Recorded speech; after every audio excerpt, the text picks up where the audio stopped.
Ce podcast est une production de Scope 4 Consulting, partenaire de la transition écologique des entreprises et collectivités. Bienvenue sur Vert Horizon, le podcast de la transition écologique. Je suis Myriam Bocam. Tous les mercredis matins dès 7h, je vous donne rendez-vous pour 30 minutes de clarification et de partage.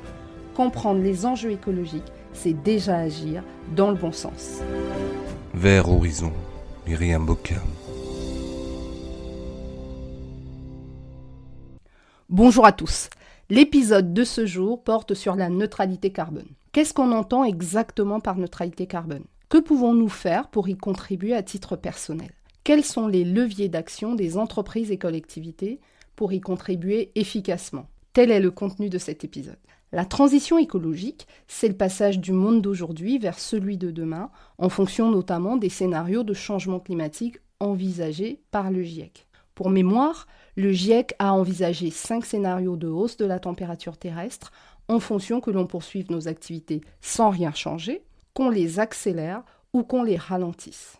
Les 2 scénarios les plus optimistes laissent espérer un maintien des températures en dessous des 2 degrés ou en dessous de 1,5 degré. Ce sont ces 2 scénarios qui ont permis de construire les objectifs de hausse de température fixés par les accords de Paris. Ne pas dépasser 2 degrés d'ici 2100 et faire les meilleurs efforts pour maintenir la température à 1,5 degré d'ici 2050. La notion de neutralité carbone que nous allons définir dans cet épisode évoque également un équilibre basé sur les mêmes valeurs, plutôt optimiste en termes de hausse de température. La transition écologique plus globale inclut une transition bas carbone, soit une stratégie ou une trajectoire de réduction des gaz à effet de serre. Lorsqu'on parle de gaz à effet de serre, on pense au dioxyde de carbone, CO2 certes, mais aussi au méthane et au protoxyde d'azote. Alors pourquoi faut-il réduire ou limiter les gaz à effet de serre ? Nous gérons tous un budget mensuel. En général, on touche un salaire. Puis, idéalement, on réalise d'abord nos dépenses incompressibles, puis des dépenses moins essentielles, et enfin, en fonction du budget restant, nous pouvons engager des dépenses occasionnelles. Le principe est le même avec le budget carbone. Sur des milliards d'années, la Terre a connu des périodes de glaciation et de sécheresse extrême qui ont déjà entraîné 5 extinctions de masse. L'échelle de ces bouleversements se comptait en millions d'années. C'est incomparable avec ce qui se passe depuis l'ère pré-industrielle, c'est-à-dire environ l'année 1850. Aujourd'hui, le changement climatique, et notamment le réchauffement du climat, est dû à une accélération de l'augmentation des quantités de gaz à effet de serre dans l'atmosphère terrestre, et cela est notamment dû aux activités humaines. Le budget carbone, c'est la quantité de gaz à effet de serre qui peut encore être émise pour pouvoir cantonner la hausse de température à 1,5 degré en 2050 ou à 2 degrés d'ici 2100. On a donc un budget carbone scénario 2 degrés et un budget carbone scénario 1,5 degré. On sait que depuis 1850, on a émis 2300 gigatonnes de CO2 ou équivalent dans l'atmosphère. Pour cantonner la hausse de température à 1,5 degré d'ici 2050, on ne doit pas émettre plus de 300 gigatonnes de CO2. Le budget carbone restant, pour ne pas dépasser une hausse de 1,5 degré d'ici 2050, est donc de 300 gigatonnes. Or, 2050, c'est dans 25 ans, et le budget carbone annuel est donc de 12 gigatonnes de gaz à effet de serre par an, si l'on divise les 300 gigatonnes par 25 ans. Aujourd'hui, les activités humaines génèrent pourtant 40 gigatonnes de CO2 par an. Donc, au rythme actuel, on risque d'épuiser le budget restant pour la cible 1,5 degré dans moins de 10 ans. Pour évaluer le budget restant pour respecter les accords de Paris, on s'est basé sur les travaux du 4e groupe de travail du GIEC. Ce budget carbone est valable pour toute la planète, car en effet, tout comme le nuage de Tchernobyl, l'air atmosphérique ne connaît pas les frontières. Par ailleurs, comme pour notre propre budget mensuel, le budget carbone a besoin d'être équilibré. C'est-à-dire que les émissions de gaz à effet de serre doivent être absorbables par les puits de carbone que sont les océans et les forêts matures. L'équilibre du budget carbone est encore appelé la neutralité carbone. Tout le monde peut agir pour contribuer à la neutralité carbone, puisque tout le monde émet des gaz à effet de serre, plus ou moins en fonction de son style de vie ou de son cadre de vie. Chacune des actions réalisées s'additionne aux précédentes pour contribuer à l'objectif commun. Toutefois, on sait aujourd'hui que les institutions nationales comme l'État ou les collectivités, tout comme les entreprises, ont davantage de marge de manœuvre. En effet, elles initient des actions collectives par incitation ou par obligation légale, donc des actions plus efficaces, plus rapidement. Voyons concrètement ce que peuvent faire les entreprises et les collectivités pour contribuer à la neutralité carbone. On peut identifier 3 leviers à la main des acteurs économiques ou territoriaux. Par ordre de priorité, il s'agit d'abord de réduire par tous les moyens et dès aujourd'hui, puisque toute réduction est bonne à prendre. Donc il s'agit de réduire l'émission des gaz à effet de serre issus de notre propre activité. Pour une entreprise, si vous y travaillez, il s'agit de réduire l'émission des gaz à effet de serre issus de votre propre activité. Si l'on fait référence à la comptabilité carbone contenue dans un bilan carbone par exemple, il s'agit de réduire en priorité les consommations directes d'énergie fossile pour les besoins de votre activité, soit ce qu'on appelle le scope 1. On peut aussi scruter les possibilités de réduction de l'énergie produite ailleurs, mais consommée par votre entreprise pour son électricité, son chauffage ou sa climatisation. Bref, voir comment il est possible de réduire les gaz à effet de serre liés au scope 2 du bilan carbone. Deuxième levier des entreprises et collectivités pour contribuer à la neutralité carbone, s'adapter. En effet, on peut s'adapter en concevant des produits et services bas carbone.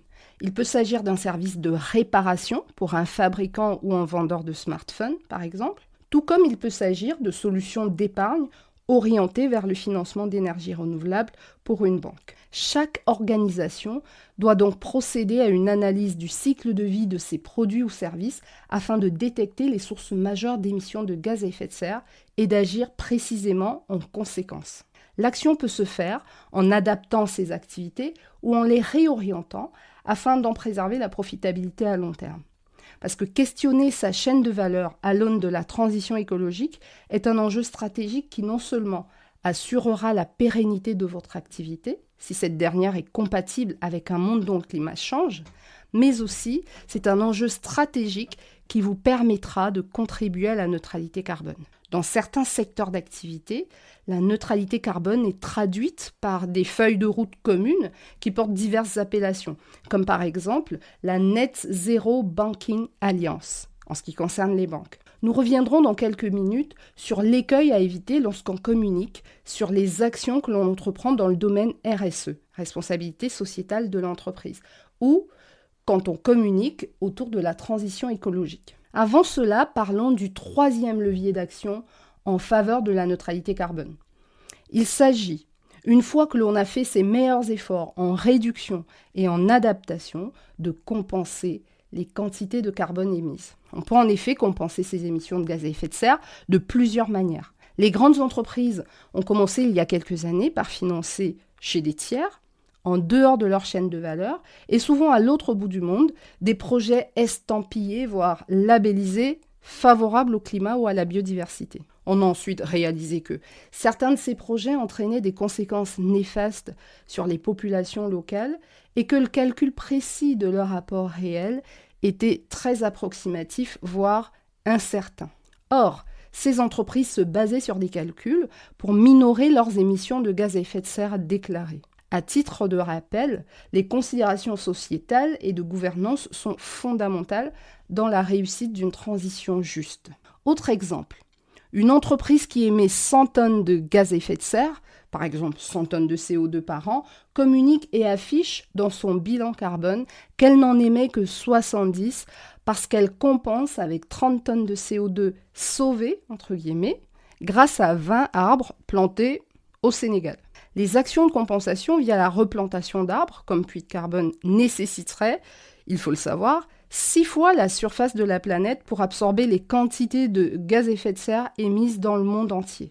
Alors, s'il reste évidemment souhaitable de planter des arbres qui deviendront des puits de carbone une fois matures, parce que notons que ce délai de maturité est rarement précisé par les communiqués des entreprises, il est important, on peut même dire qu'il est crucial que ces replantations d'arbres soient faites en considération des services écosystémiques rendu par ces arbres. Ne serait-ce qu'en compensation des arbres qui, eux, sont coupés dans le même temps, dans le monde entier, chaque jour, puisque le problème est global. Pire, on a vu des cas où certaines entreprises prétendaient compenser leurs gaz à effet de serre en empêchant que des arbres existants dans d'autres régions du monde ne soient coupés. Or, dans ces régions, souvent les plus pauvres, les pays sont également soumis aux accords de Paris puisque ces derniers ont été ratifiés par 195 États. Les arbres vivants sont donc déjà considérés ici et là-bas pour ce qu'ils sont, c'est-à-dire comme puits de carbone existants. Il est donc intellectuellement inexact de les compter en compensation pour réduire le bilan des gaz à effet de serre d'une entreprise occidentale. Il existe toutefois, en mon sens, une manière de compenser qui soit plus respectueuse de l'équilibre biologique de la planète et aussi respectueuse des populations des pays les plus pauvres. C'est la captation technologique du carbone. Elle peut se faire soit en sortie d'usine, soit directement dans l'air qui en est saturé. Des recherches sont actuellement menées pour assurer l'enfouissement du carbone de manière efficace et sécurisée. Ce seraient des solutions en complément réel des services que nous fournit déjà la nature. Voilà détaillés les 3 leviers d'action aux mains des États et des collectivités et aussi des entreprises. Toute entreprise est un projet de croissance au service duquel se mobilisent des ressources humaines et des ressources en capital. Aussi, l'effort de transformation et de questionnement qui consiste à analyser sa chaîne de valeur ou le cycle de vie de son produit au regard de la neutralité carbone est une initiative chronophage, certes, mais très engageante. Il est donc naturel que des acteurs économiques aient envie de communiquer pour valoriser leurs initiatives, leurs efforts et leurs victoires. Cela peut même être inspirant pour les autres entreprises plus modestes ou pour les individus. L'être humain est en effet un animal social qui fonctionne souvent par mimétisme. Alors, comment communiquer sur ces actions en faveur des transitions de manière efficace ? Qui dit communication dit cible à atteindre, moyens de communication utilisés, calendrier choisi, mais surtout message clé à faire passer. C'est le message porté par la communication qui nous intéresse ici. Il est important de spécifier les actions réalisées par l'entreprise en faveur de la neutralité carbone. Les labels, méthodologies ou énonciations généralistes desservent les entreprises et jettent un voile de scepticisme sur leur message. À titre d'exemple, dire « ce produit est 100% compensé en carbone » appelle plus de questions que ne donne d'informations, surtout après ce que l'on vient de se dire sur la compensation. En lieu et place, vous pouvez dire « en 2023, pour fabriquer les 5000 vélos que nous avons mis en vente, nous avons utilisé 30% de composants achetés chez un fournisseur français et cela a contribué à réduire de 2 tonnes de CO2 l'impact des transports de nos composants pendant cette période. » C'est certes plus long, mais c'est plus rigoureux et plus transparent. Ce n'est pas l'ampleur de l'effort qui compte, c'est sa réalité tangible et si possible mesurable. Aussi, lorsqu'on communique sur ses actions RSE, responsabilité sociétale des entreprises, ou ses actions en faveur de la transition écologique en général, comme pour les objectifs SMART connus dans le monde professionnel, on peut donner de l'âme à sa communication écologique. La communication AME, A-M-E, qui guide par exemple les travaux du cabinet Scope 4 Consulting, est une communication qui présente une action spécifique, A, qui est mesurable, M, et qui est éco-ciblée, E. Éco-ciblée signifie que l'action contribue à la préservation de la biodiversité ou à la neutralité carbone. De cette manière, les entreprises préservent leur réputation en éloignant la suspicion de greenwashing.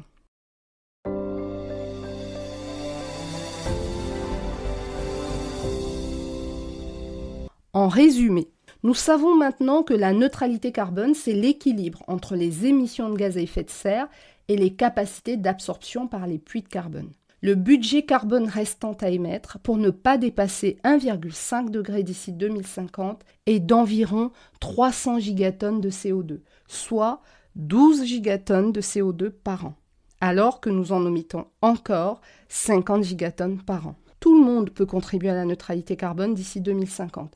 C'est le cas, par exemple, lorsque vous acceptez de faire un jour de télétravail par semaine. Toutefois, l'action des pouvoirs publics et des entreprises est plus efficace puisqu'elle rend possible un cadre d'action collective. Pour contribuer à la neutralité carbone, les entreprises et collectivités ont 3 principaux leviers à leur disposition. D'abord, elles peuvent réduire leurs émissions de gaz à effet de serre, notamment ceux émis dans le cadre des scopes 1 et 2 de leur bilan carbone. Deuxièmement, elles peuvent s'adapter en scrutant leur chaîne de valeur pour envisager les nouveaux services ou produits bas carbone vers lesquels elles peuvent se diversifier. En dernier recours, les entreprises peuvent compenser leurs émissions de gaz à effet de serre à condition de sélectionner les actions avec pertinence à l'échelle globale et de communiquer avec honnêteté et transparence sur ce qu'elles font. En effet, et ce sera le mot de la fin, il est important de donner une âme à la communication RSE, c'est-à-dire communiquer sur une action spécifique, mesurable et éco-ciblée. Notre épisode est à présent terminé. Nous répondons à toutes vos questions dans l'espace commentaire sous ce podcast ou par mail à verthorizon.podcast@gmail.com. Si cet épisode vous a plu, n'hésitez pas à lui donner 5 étoiles et à vous abonner gratuitement sur votre plateforme préférée. Vous pouvez également rejoindre notre communauté Vert Horizon Podcast sur tous les réseaux, Facebook, TikTok, Instagram ou sur notre chaîne YouTube. Enfin, vous pouvez vous abonner à notre newsletter sur le site internet du podcast www.vert-horizon.net. Voilà pour aujourd'hui, on se retrouve mercredi prochain. D'ici là, prenez soin de vous et de votre environnement.